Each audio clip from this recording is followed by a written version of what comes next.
台湾东1500公里有5块礁石，称冲之鸟礁，归日本所有。到1982年，5块石头被海水淹得只剩下2块，日本不甘心，开始围礁造岛，也就是地图上我们看到的这个圆形人工岛。同时，日本宣称享有冲之鸟礁的领海专属经济区。这一操作引来了中国、韩国等国家的反对，因为根据联合国海洋公约规定，无法维持人类居住的岩礁不享专属经济区。日本人很聪明，在礁石上建了一个观测哨，说要在岛礁上开展科考工作，这样一来就有人活动，也能享有专属经济区。而且这一做法竟然得到了很多西方国家的支持。中国一看还能这样操作，那我国也完全可以啊。论礁石，中国可太多了，特别是南海。在相当长的一段时间内，中国在南海一直没有立足之地。1974年，经过西沙海战，我国才收复了西沙，但南海这一大片海洋，中国连个落脚地都没有。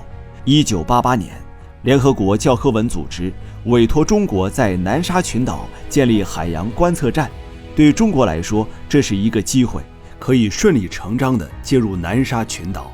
观测站建在哪，教科文没说，完全由中国决定。经过勘察，永暑礁这个位置不错，正好位于南海群岛的中心位置。如果建一个观测站，正好能观测到周围500公里海域的水文气象。说干就干，1988年1月14日，中国把施工器材运上永暑礁、赤瓜礁等礁岛上，这引起越南的极大警觉，开始频繁干扰我国施工。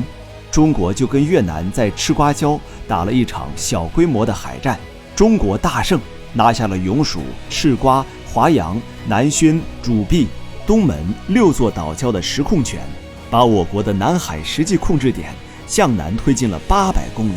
1998年，中国还偶然发现了没人占的美吉礁，至此，中国在南沙7礁8点的驻守格局正式形成。然而，这几个礁石只是露出水面，人站上去都非常困难。没办法，中国只能用竹子搭几个窝棚，好几个人挤在一起睡觉，想要翻个身都难。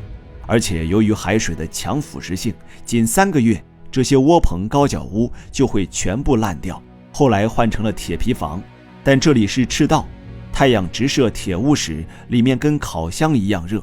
这还不算完，从三亚到永暑礁的直线距离超过1000公里，相当于北京到上海的路程。如果遇到突发伤病，救援也很难快速抵达，因此修建人工岛迫在眉睫。2013年，我国在南沙礁岛开始大规模吹沙填海工程，这自然吸引了世界各国的关注。他们以为中国只是修建类似日本那种能立脚的小岛，但万万没想到，中国不按套路出牌，我国直接派出了功率高达4200千瓦的天津号和6600千瓦的天鲲号。这2个新一代的绞吸挖泥船，能从海底把泥沙抽出来，再经过管道喷射出来，直接填岛，根本不用从千里之外的大陆运沙石过去。而且中国还做了桩基工程，就像港珠澳大桥深中通道那种人工岛一样，我们先用巨型钢圆筒砸进海底，围成岛的轮廓，然后往管桩中间吹填泥沙。但此时的泥沙比较松软，需要插入沙桩反复夯打，最后4周修建护岸。这样吹填出来的岛属于永久性工程，能防海啸和8级地震。当然，这个过程速度一定要快，否则你造岛的速度可能赶不上风浪冲刷的速度。2015年，越南也学中国，用货轮拉了几个挖掘机，在南海的南华礁辛辛苦苦堆了座人工岛，结果不幸被风浪冲垮。而中国造美吉岛时，一共出动了32艘大型挖泥船，海浪还没反应过来，岛就已经填完了。按照这种标准和效率，1年时间不到，我国就造出了7个岛。我们看下永暑岛卫星变化图，2年时间，中国就完成了永暑岛的建造，面积达到2.8平方公里，人口增加到1000多人。而且岛上还有机场、港口、医院、邮局等配套设施，是一座现代化的岛礁城市。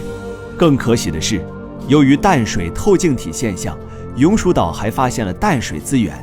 除永暑岛，南沙其余岛礁均已完成吹填工程。我们看一下前后对比图。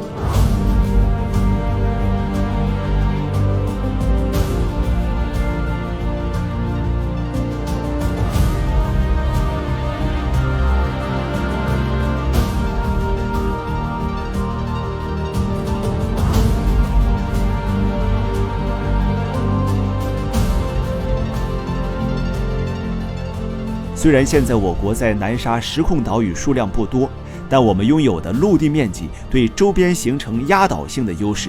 比如从鬼喊礁看赤瓜礁，两者根本就不在一个段位。高镜头下，南沙七岛就像7座永不沉没的巨型碉堡，这是中国在南海的重要支撑点。500公里囊括整个南海海域，1000公里贯穿越南、老挝、柬埔寨、马来西亚、印尼、菲律宾等国家，1400公里鸟瞰新加坡马六甲海峡。南沙七礁剑指苍穹，这是中国南海的稳定基石。